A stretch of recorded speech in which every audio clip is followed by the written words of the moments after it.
So let's start with the Punch newspapers this morning. Kaduna reign of terror.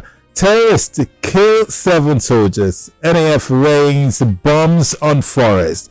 And the riders here, military gets approval to deploy people to Kano. DSS police con forest.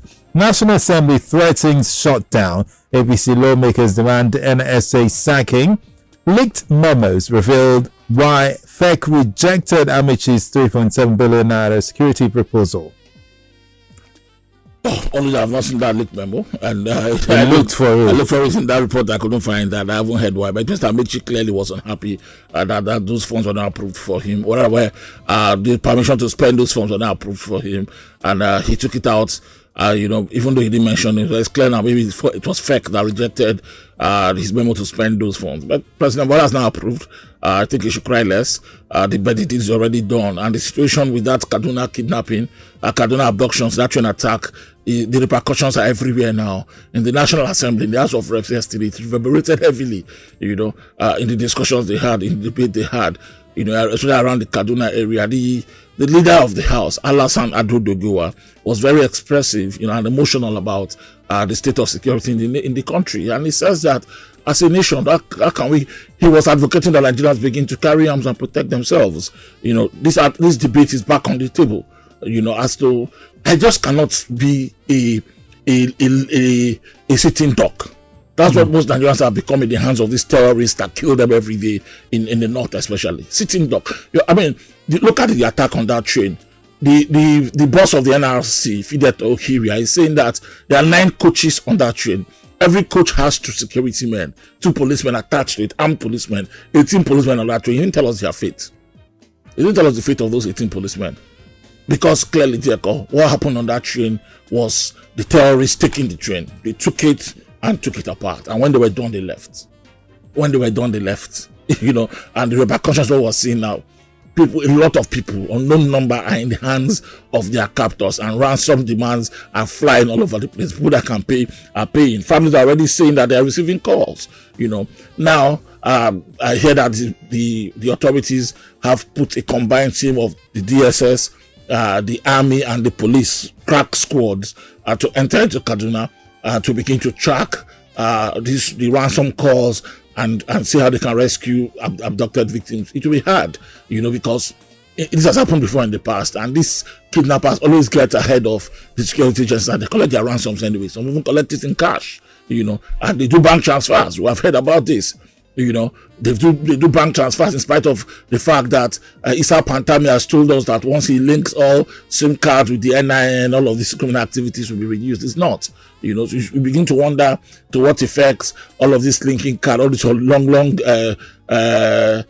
postponement by the communications minister Issa Pantami to link NIN with SIM is because the bandits are making open telephone call on open telephone, demanding ransom, and families are paying up.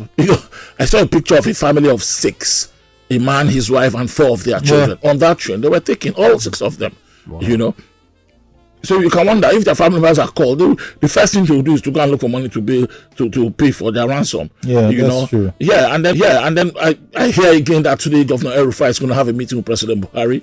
He's in Abuja already, and he wants to demand from the president that a military corridor, a full theater command is established. Another theater command is established. Yes, it's established for the northeast zone, like they have in Borno, for the northeast zone, and be put on that area, this Kaduna Abuja highway area.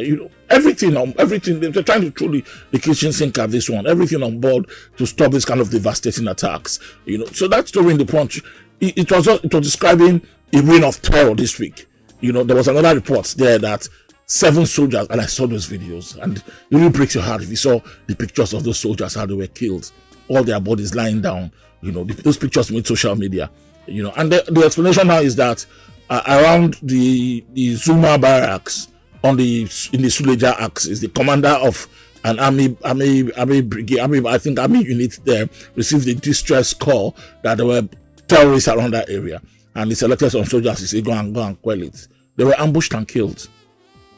They were ambushed and killed. That's that story. In the House of Reps, the member representing Chikun Kajuru, Federal Constituent Kaduna State, is alleging that the military is in cahoots with these terrorists. He said it on the floor of the House yesterday. Dear God.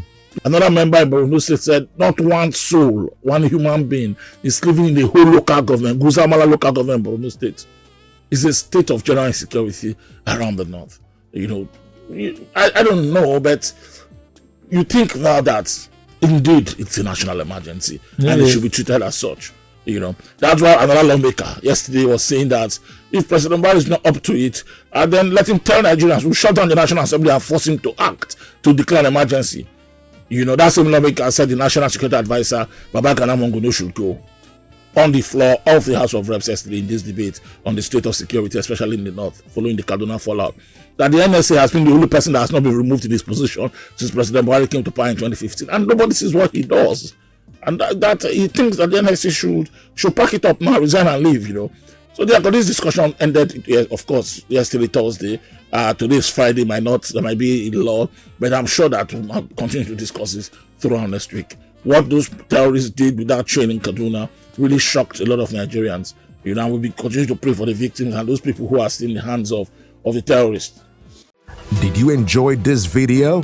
Hit the subscribe button for more, leave a comment and like. Thank you.